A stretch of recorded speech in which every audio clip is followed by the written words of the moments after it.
السلام علیکم ورحمۃ اللہ وبرکاتہ۔ آپ خیریت سے ہوں گے سارے، مجھے امید ہے۔ تو آج سٹارٹ کرتے ہیں ہم پہلا ایپیسوڈ سوارڈ آف اللہ، یعنی خالد بن ولید ان کو سوارڈ آف اللہ کیوں کہا جاتا تھا۔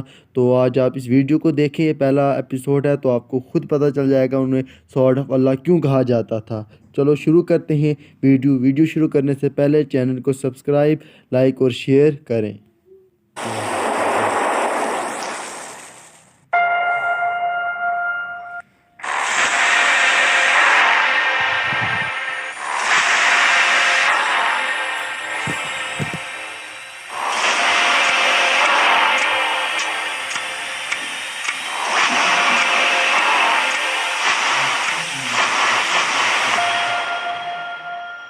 ناظرین، اگرچہ امت مسلمہ کی تاریخ فنون حرب اور جنگی کارناموں کی مثالوں سے بھری پڑی ہے، لیکن مغربی مورخین کی نظر کبھی اس پر نہیں پڑی۔ مورخین کو نپولین بوناپارٹ، جولیس قیصر اور چنگیز خان کے علاوہ کچھ نظر نہیں آتا۔ اگرچہ یہ جرنیل بھی اپنی جگہ فن حرب کے ماہر تھے اور انہوں نے بڑے بڑے دشمنوں کو شکست دی تھی، لیکن تاریخ اسلام کا ایک ایسا جرنیل بھی ہے جس کا تذکرہ دنیا کی جنگی تاریخ میں لازمی ہونا چاہیے۔ اس نڈر اور ناقابل شکست جرنیل کا نام خالد بن ولید رضی اللہ عنہ ہے۔ خالد بن ولید رضی اللہ عنہ کی بے مثال کامیابیوں کی وجہ سے رسول اللہ صلی اللہ علیہ وآلہ وسلم نے سیف اللہ یعنی اللہ کی تلوار کے لقب سے نوازا تھا۔ آج ہم آپ کے لیے حضرت خالد بن ولید رضی اللہ عنہ کی بے مثال شجاعت اور ان کے کارناموں پر مشتمل یہ داستان لے کر آئے ہیں، جو بلا شبہ شمشیر بے نیام تھے۔ لیکن ناظرین، ویڈیو میں آگے بڑھنے سے پہلے آپ سے درخواست ہے کہ ہمارے اس چینل کو سبسکرائب کر لیں اور ویڈیو کے نیچے موجود بیل آئیکن کو ضرور کلک کر لیں تاکہ ہماری نئی آنے والی ویڈیوز آپ کے پاس بر وقت پہنچ سکیں۔ وہ مسافر عرب کے صحرا میں اکیلا چلا جا رہا تھا۔ 8 ہجری کے زمانے میں عرب کا وہ علاقہ جہاں مکہ اور مدینہ واقع ہے بڑا ہی خوفناک صحرا ہوا کرتا تھا، جلتا اور انسانوں کو جھلساتا ہوا ریگزار۔ ایک تو صحرا کی اپنی صعوبتیں تھیں، دوسرا خطرہ رہزنوں کا تھا۔ مسافر قافلوں کی صورت سفر کیا کرتے تھے، لیکن یہ مسافر اکیلا چلا جا رہا تھا۔ وہ اعلیٰ نسل کے جنگی گھوڑے پر سوار تھا، اس کی زرہ گھوڑے کی زین کے ساتھ بندھی ہوئی تھی، اس کی کمر سے تلوار لٹک رہی تھی اور اس کے ہاتھ میں برچھی تھی۔ اس زمانے میں مردوں کے قد دراز، سینے چوڑے اور جسم گٹھے ہوئے ہوتے تھے۔ یہ اکیلا مسافر بھی انہی مردوں میں سے تھا، لیکن جس انداز سے وہ گھوڑے کی پیٹھ پہ بیٹھا تھا اس سے پتہ چلتا تھا کہ وہ شہسوار ہے اور وہ کوئی معمولی آدمی نہیں۔ اس کے چہرے پہ خوف کا ہلکا سا بھی تاثر نہیں تھا کہ رہزن اسے لوٹ لیں گے، اس سے اتنی اچھی نسل کا گھوڑا چھین لیں گے اور اسے پیدل سفر کرنا پڑے گا۔ لیکن اس کے چہرے پہ جو تاثر تھا وہ قدرتی نہیں تھا، وہ کچھ سوچ رہا تھا، یادوں سے دل بہلا رہا تھا یا کچھ یادوں کو ذہن میں دفن کرنے کی کوشش کر رہا تھا۔ آگے ایک گھاٹی آ گئی، گھوڑا چڑھتا چلا گیا، خاصی بلندی پر جا کر زمین ہموار ہوئی۔ سوار نے گھوڑا روک کر اسے گھمایا اور رکابوں پر کھڑے ہو کر پیچھے دیکھا۔ اسے مکہ نظر نہ آیا، مکہ افق کے نیچے چلا گیا تھا۔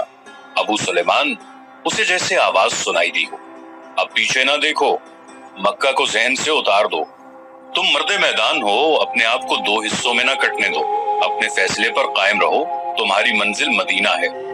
اس نے مکہ کی سمت سے نگاہیں ہٹا لی، گھوڑے کا رخ مدینہ کی طرف کیا اور باغ کو ہلکا سا جھٹکا دیا۔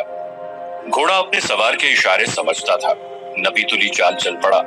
سوار کی عمر 43 برس، لیکن وہ اپنی عمر سے جوان لگتا تھا۔ سلیمان اس کے بیٹے کا نام تھا، اس کے باپ کا نام الولید تھا، لیکن سوار نے خالد بن ولید کے بجائے ابو سلیمان کہلانا زیادہ پسند کیا۔ اسے معلوم نہ تھا کہ تاریخ اسے خالد بن ولید کے نام سے یاد رکھے گی اور یہ نام اسلام کی عسکری روایات اور جذبے کا دوسرا نام بن جائے گا۔ مگر 43 برس کی عمر میں جب خالد مدینہ کی طرف جا رہا تھا، اس وقت وہ مسلمان نہیں تھا۔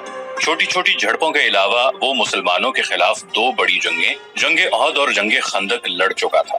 جب رسول کریم صلی اللہ علیہ وآلہ وسلم پر 610 عیسوی بروز سوموار پہلی وحی نازل ہوئی، اس وقت خالد کی عمر 24 سال تھی۔ اس وقت تک وہ اپنے قبیلے بنو مخزوم کی عسکری قوت کا قائد بن چکا تھا۔ بنو مخزوم کا شمار قریش کے چند ایک معزز خاندانوں میں ہوتا تھا۔ قریش کے عسکری امور اسی خاندان کے سپرد تھے۔ قریش خالد کے باپ الولید کے احکام اور فیصلے مانتے تھے۔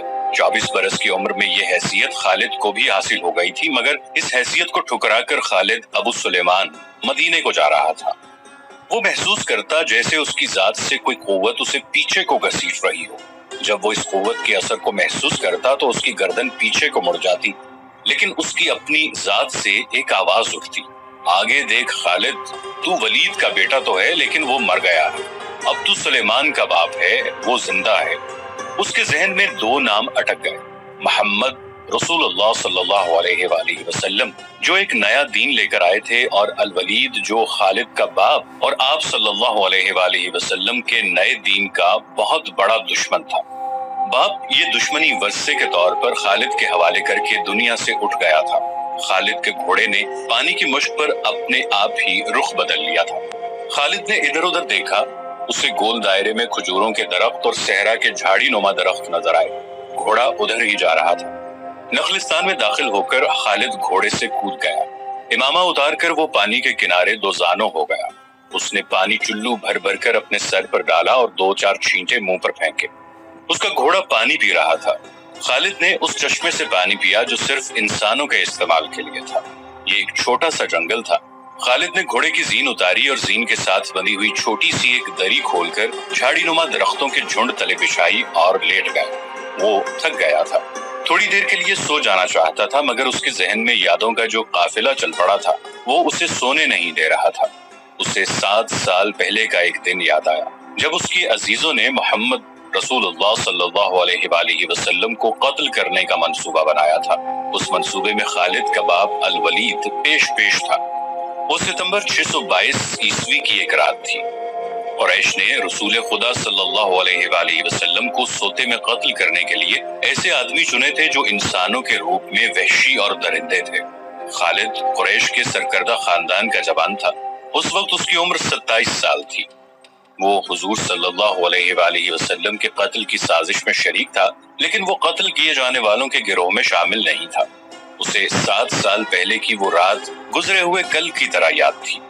وہ اس قتل پر خوش بھی تھا اور ناخوش بھی۔ خوش اس لیے کہ اس کے اپنے قبیلے کے ہی ایک آدمی نے اس کے مذہب کو، جو بت پرستی تھی، باطل کہہ دیا اور اپنے آپ کو خدا کا پیغمبر کہہ دیا۔ ایسے دشمن کے قتل پر خوش ہونا فطری بات تھی، اور وہ ناخوش اس لیے تھا کہ وہ اپنے دشمن کو للکار کر آمنے سامنے کی لڑائی لڑنے کا قائل تھا۔ اس نے سوئے ہوئے دشمن کو قتل کرنے کی کبھی سوچی ہی نہیں تھی۔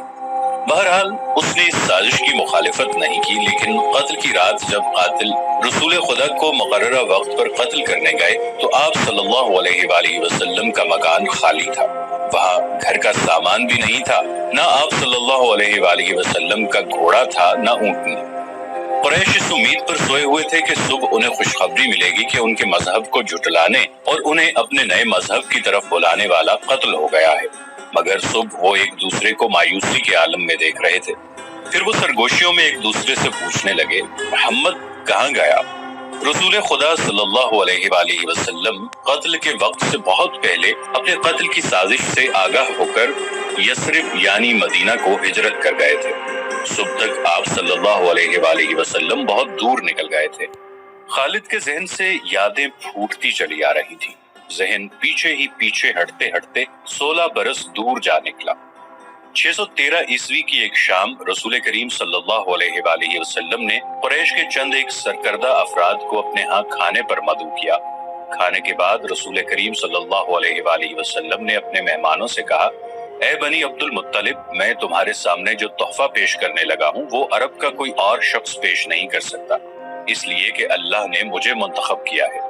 مجھے اللہ نے حکم دیا ہے کہ تمہیں ایک ایسے مذہب کی طرف بلاؤں جو تمہاری دنیا کے ساتھ ساتھ تمہاری عاقبت بھی آسودہ اور مسرور کر دے گا۔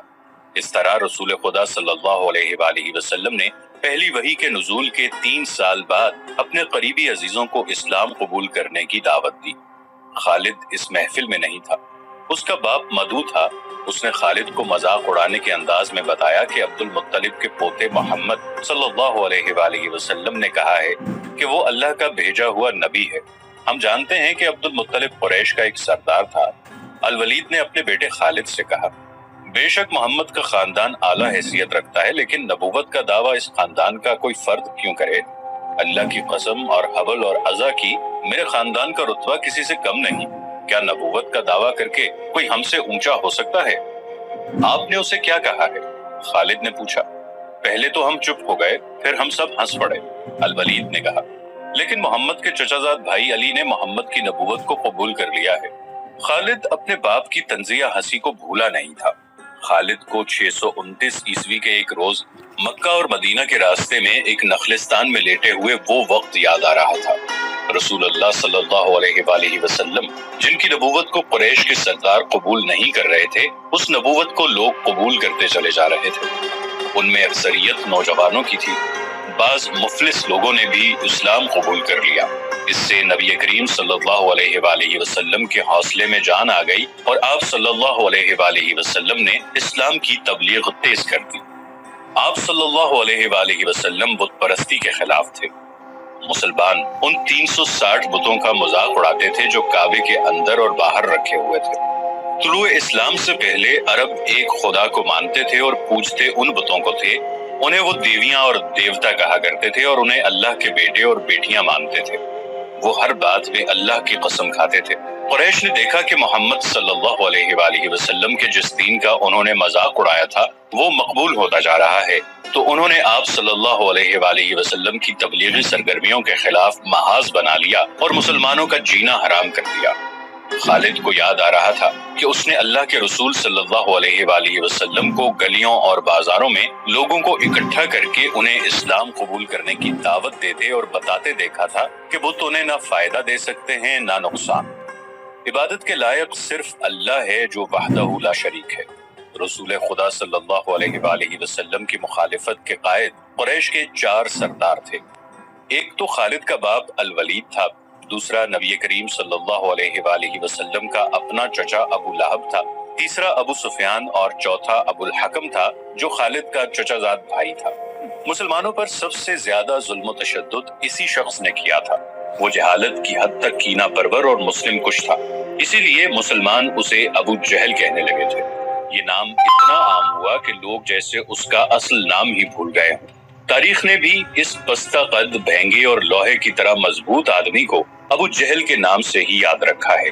خالد کو یہ یادیں پریشان کرنے لگی، شاید شرمسار بھی۔ قریش کے لوگوں نے رسول خدا صلی اللہ علیہ وآلہ وسلم کے گھر میں کئی بار غلاظت پھینکی تھی۔ جہاں کوئی مسلمان اسلام کی تبلیغ کر رہا ہوتا، وہاں قریش کے آدمی جا پہنچتے اور ہلڑ مچاتے تھے۔ بد اخلاق اور دھتکارے ہوئے آدمیوں کو رسول خدا صلی اللہ علیہ وآلہ وسلم کو پریشان کرتے رہنے کے کام پر لگا دیا گیا تھا۔ خالد کو یہ اطمینان ضرور تھا کہ اس کے باپ نے محمد صلی اللہ علیہ وآلہ وسلم کے خلاف ایسی کوئی گھٹیا حرکت نہیں کی تھی۔ وہ 2 مرتبہ قریش کے 3-4 سرداروں کو ساتھ لے کر رسول خدا صلی اللہ علیہ وآلہ وسلم کے چچا ابو طالب کے پاس یہ کہنے گیا تھا کہ وہ اپنے بھتیجے رسول خدا صلی اللہ علیہ وآلہ وسلم کو بتوں کی توہین اور نبوت کے دعوے سے روکے، ورنہ وہ کسی کے ہاتھوں قتل ہو جائے گا۔ ابو طالب نے ان لوگوں کو 2 مرتبہ ٹال دیا تھا۔ خالد کو اپنے باپ کی بہت بڑی قربانی یاد آئی۔ عمارہ خالد کا بھائی تھا۔ وہ خاص طور پر خوبصورت نوجوان تھا۔ وہ ذہین تھا اور اس میں بانک پن تھا۔ خالد کے باپ الولید نے اپنے اتنے خوبصورت بیٹے عمارہ کو قریش کے 2 سرداروں کے حوالے کیا اور انہیں کہا کہ اسے محمد کے چچا ابو طالب کے پاس لے جاؤ اور اس سے کہو کہ میرا بیٹا رکھ لو اور اس کے بدلے محمد صلی اللہ علیہ وآلہ وسلم ہمیں دے دو۔ خالد اپنے باپ کے اس فیصلے پر کانپ اٹھا تھا، اور جب اس کا بھائی عمارہ دونوں سرداروں کے ساتھ چلا گیا تھا تو خالد تنہائی میں جا کر رویا تھا۔ ابو طالب، سرداروں نے عمارہ کو رسول کریم صلی اللہ علیہ وآلہ وسلم کے چچا کے آگے کر کے کہا، اسے تم جانتے ہو، یہ عمارہ بن الولید ہے۔ تم یہ بھی جانتے ہوگے کہ بنو ہاشم نے، جس کے تم سردار ہو، ابھی تک اس جیسا سجیلا اور عقل مند جوان پیدا نہیں کیا۔ یہ ہم ہمیشہ کے لیے تمہارے حوالے کرنے آئے ہیں۔ اسے اپنا بیٹا بنا کر رکھو گے تو یہ تمام عمر فرما بردار رہے گا، اور اگر اسے اپنا غلام بناؤ گے تو قسم ہے اللہ کی تم پر اپنی جان بھی قربان کر دے گا۔ مگر تم اسے میرے حوالے کیوں کر رہے ہو؟ ابو طالب نے پوچھا۔ کیا بنو مخزوم کی ماؤں نے اپنے بیٹوں کو نیلام کرنا شروع کر دیا ہے؟ کہو اس کی کتنی قیمت چاہتے ہو؟ اس کے عوض ہمیں اپنا بھتیجا محمد صلی اللہ علیہ وآلہ وسلم دے دو۔ قریش کے ایک سردار نے کہا، تمہارا یہ بھتیجا تمہاری رسوائی کا باعث بن گیا ہے۔ اس نے تمہارے آباء و اجداد کے مذہب کو رد کر کے نیا مذہب بنا لیا ہے۔ کیا تم دیکھ نہیں رہے کہ اس نے قبیلے میں آدمی کو آدمی کا دشمن بنا دیا ہے؟ تم میرے بھتیجے کو لے جا کر کیا کرو گے؟ قتل۔ قریش کے دوسرے سردار نے جواب دیا، ہم محمد صلی اللہ علیہ وآلہ وسلم کو قتل کریں گے۔ یہ بے انصافی نہیں ہوگی۔ تم دیکھ رہے ہو کہ ہم تمہارے بھتیجے کے بدلے تمہیں اپنا بیٹا دے رہے ہیں۔ یہ بہت بڑی بے انصافی ہوگی۔ ابو طالب نے کہا، تم میرے بھتیجے کو قتل کرو گے اور میں تمہارے بیٹے کو پالوں گا اور اس پر خرچ کروں گا اور اسے بہت اچھی زندگی دوں گا۔ تم میرے پاس کیسا انصاف لے کر آئے ہو؟ میں تمہیں عزت سے رخصت کرتا ہوں۔ خالد نے جب اپنے بھائی کو اپنے سرداروں کے ساتھ واپس آتے دیکھا اور سرداروں سے سنا کہ ابو طالب نے یہ سودا قبول نہیں کیا تو خالد کو دلی مسرت ہوئی تھی۔ محمد صلی اللہ علیہ وآلہ وسلم کا تم نے کیا بگاڑ دیا تھا ابو سلیمان؟ خالد کی ذات سے ایک سوال اٹھا۔ اس نے خیالوں میں سر ہلایا اور دل ہی دل میں کہا، کچھ نہیں۔ بے شک محمد صلی اللہ علیہ وآلہ وسلم کا جسم طاقتور ہے، لیکن رکانہ بن عبد یزید جیسے پہلوان کو اٹھا کر پٹخنے کے لیے صرف جسمانی طاقت کافی نہیں۔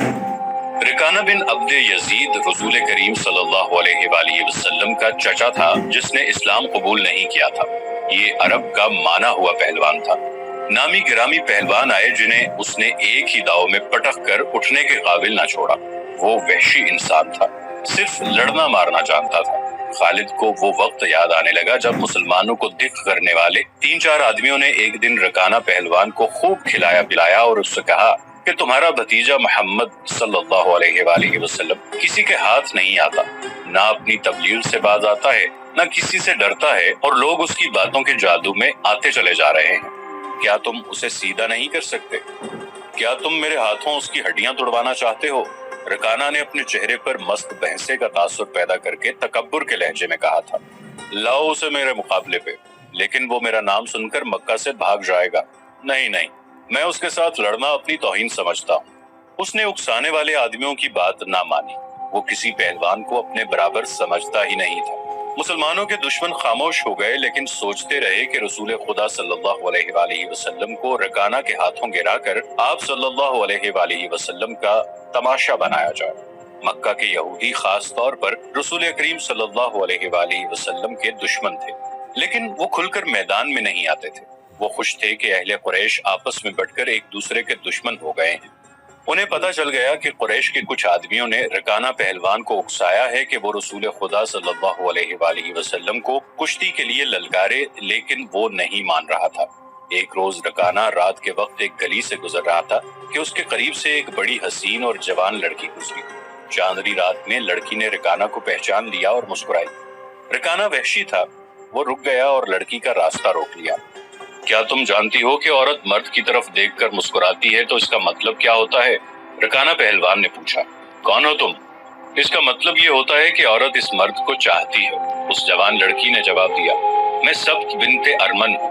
او، ارمن یہودی کی بیٹی؟ رکانہ نے کہا اور لڑکی کے کندھوں پر ہاتھ رکھ کر اسے اپنے قریب کر کے بولا، کیا میرا جسم تجھے اتنا اچھا لگتا ہے اور کیا میری طاقت؟ تمہاری طاقت نے مجھے مایوس کر دیا ہے۔ سبت نے پیچھے ہٹتے ہوئے کہا، تم اپنے بھتیجے محمد سے ڈرتے ہو؟ کون کہتا ہے؟ رکانہ نے گرج کر پوچھا۔ سب کہتے ہیں، سبت نے کہا، پہلے محمد کو گراؤ، میں اپنا جسم تمہیں انعام میں دوں گی۔ اللہ کے بیٹوں اور بیٹیوں کی قسم، تیری بات پوری کر کے تیرے سامنے آؤں گا۔ رکانہ نے کہا، لیکن تو نے غلط سنا ہے کہ میں محمد سے ڈرتا ہوں۔ بات یہ ہے کہ میں اپنے سے کمزور کے ساتھ لڑنا اپنی توہین سمجھتا ہوں، لیکن تیری بات پوری کروں گا۔ مشہور مورخ ابن حشام نے لکھا ہے کہ رسول کریم صلی اللہ علیہ وآلہ وسلم نے خود رکانہ پہلوان کو کشتی کے لیے للکارا تھا، لیکن دوسرے مورخ ابن الاسیر نے جو شہادت پیش کی ہے وہ صحیح ہے کہ رکانہ نے محمد صلی اللہ علیہ وآلہ وسلم کو کشتی کے لیے للکارا اور اس نے کہا، میرے بھائی کے بیٹے، تم بڑے دل اور بڑی جرت والے آدمی ہو۔ میں یہ بھی جانتا ہوں کہ تم جھوٹ بولنے سے نفرت کرتے ہو، لیکن مرد کی جرت اور صداقت کا پتہ اکھاڑے میں چلتا ہے۔ آؤ میرے مقابلے میں اکھاڑے میں اترو۔ اگر مجھے گرا لو تو میں تمہیں اللہ کا بھیجا ہوا نبی مان لوں گا، اللہ کی قسم تمہارا مذہب قبول کر لوں گا، لیکن یہ ایک بھتیجے اور چچا کی کشتی نہیں ہوگی۔ رسول خدا صلی اللہ علیہ وآلہ وسلم نے رکانہ کی للکار کے جواب میں کہا، ایک بت پرست اور سچے دین کے ایک پیغمبر کی لڑائی ہوگی۔ تو ہار گیا تو اپنا وعدہ نہ بھول جانا۔ مکہ میں یہ خبر صحرا کی آندھی کی طرح پھیل گئی کہ رکانہ پہلوان اور محمد صلی اللہ علیہ وآلہ وسلم کی کشتی ہوگی اور جو ہار جائے گا وہ جیتنے والے کا مذہب قبول کر لے گا۔ قریش کا بچہ مرد و زن اور یہودی ہجوم کر کے آ گئے۔ مسلمانوں کی تعداد بہت تھوڑی تھی، وہ تلواروں اور برچھیوں سے مسلح ہو کر آئے، کیونکہ انہیں خطرہ محسوس ہو رہا تھا کہ قریش کشتی کو بہانہ بنا کر رسول خدا صلی اللہ علیہ وآلہ وسلم کو قتل کر دیں گے۔ عرب کا سب سے زیادہ طاقتور اور وحشی پہلوان رکانہ بن عبد یزید رسول کریم صلی اللہ علیہ وآلہ وسلم کے مقابلے پہ اترا۔ اس نے رسول خدا صلی اللہ علیہ وآلہ وسلم پر تنزیہ نظر ڈالی اور آپ صلی اللہ علیہ وآلہ وسلم پر پھپتی کسی۔ آپ صلی اللہ علیہ وآلہ وسلم مکمل خاموشی اور اطمینان سے رکانہ کی آنکھوں میں آنکھیں ڈال کر دیکھتے رہے کہ وہ بے خبری میں کوئی داؤ نہ کھیل جائے۔ رکانہ آپ صلی اللہ علیہ وآلہ وسلم کے ارد گرد یوں گھوما جیسے شیر اپنے شکار کے ارد گرد گھوم گیا ہو اور اب اسے کھا جائے گا۔ تو گائز آج کی ویڈیو یہاں پہ میرا پہلا ایپیسوڈ یہاں سے پہ ختم ہوتا ہے۔ تو ہر دن آپ کو 2 ایپیسوڈ ملیں گے، اور کمنٹ باکس میں بتائیں کہ آپ کو آج کا ایپیسوڈ کیسا لگا۔ تو نیکسٹ ایپیسوڈ آج شام کو 8 بجے آپ کو ملے گا۔ تو چینل کو لازمی سبسکرائب، شیئر اور لائک کریں۔ خدا حافظ، اپنا خیال رکھیں۔